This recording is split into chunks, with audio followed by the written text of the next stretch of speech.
Tila kakabit na ng pangalan ni Senador Jinggoy Estrada ang kontrobersya. Sa ikatlo kasing pagkakataon, nadadawit na naman siya sa anomalya. Yan ang agenda report ni Dexter Ganibe ng Abante.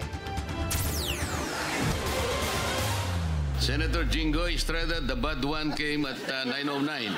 Nag-umpisa sa biruan sa isang Senate Blue Ribbon Committee hearing sa flood control scandal na muntik nang mauwi sa pikunan.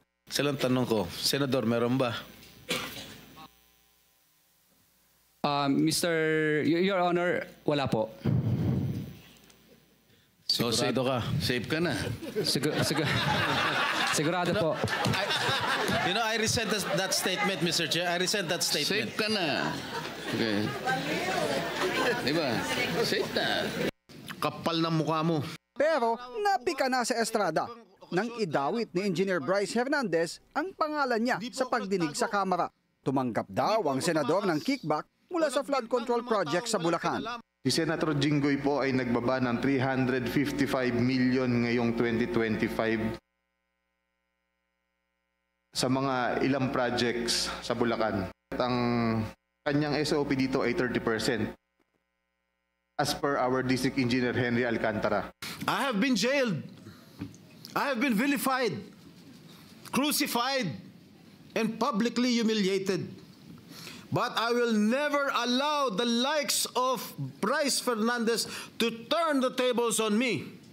Kayo ang nasasakdal sa mata ng taong bayan, hindi ako. Hindi ito ang unang pagkakataon na makaladkad si Senator Jinggoy sa isang kontrobersiya. Nakulong na siya noong Abril ng 2001 kasama ang kanyang ama na si Nooy Pangulong Joseph Estrada na nakasuhan ng plunder. Pero napalaya makalipas ang 2 taon at kumandidatong senador noong 2004 at nanalo. 2007, acquitted siya sa kaso. Pero noong 2014, muli siyang nakulong matapos madawit sa multimilyon peso pork barrel scam ni Janet Lim Napoles. Matapos umanong ilagay sa mga bogus na proyekto ang kanyang PDAF na nagkakahalagang 183 milyon pesos. Nakapagpiyansa si Estrada at pansamantalang nakalaya noong 2016 habang dinidinig ang kaso sa Sandigan Bayan. Tumakbo siya muli bilang senador noong 2022 at nanalo. Enero ng 2024, binasura ng Sandigan Bayan ang kasong plunder kaugnay ng PDAF scam. Pero guilty sa kasong direct at indirect bribery. Ang nasabing mga kaso ay nabasura rin noong Nobyembre. Kaya hindi niya maiwasang biruin si Senator Robin Padilla sa isyu ng pagkakakulong ng tinagurian noong bad boy ng pelikulang Pilipino. Senator Robin, ilang taon kayo nakulong? Po? Ilang taon kayo nakulong? 3 taon at kalahati po. Opo. Kasi napapansin ko yung nakukulong ni Senador. Si Estrada ang nagmosyon sa Blue Ribbon Committee para ipakontep si Hernandez at malagay sa kustodiya ng Senado. Kaya suspecha niya, niresbakan lang siya ni Hernandez. Sa kanyang social media post, binalik ni Estrada ang tanong, kung safe kaya tayo?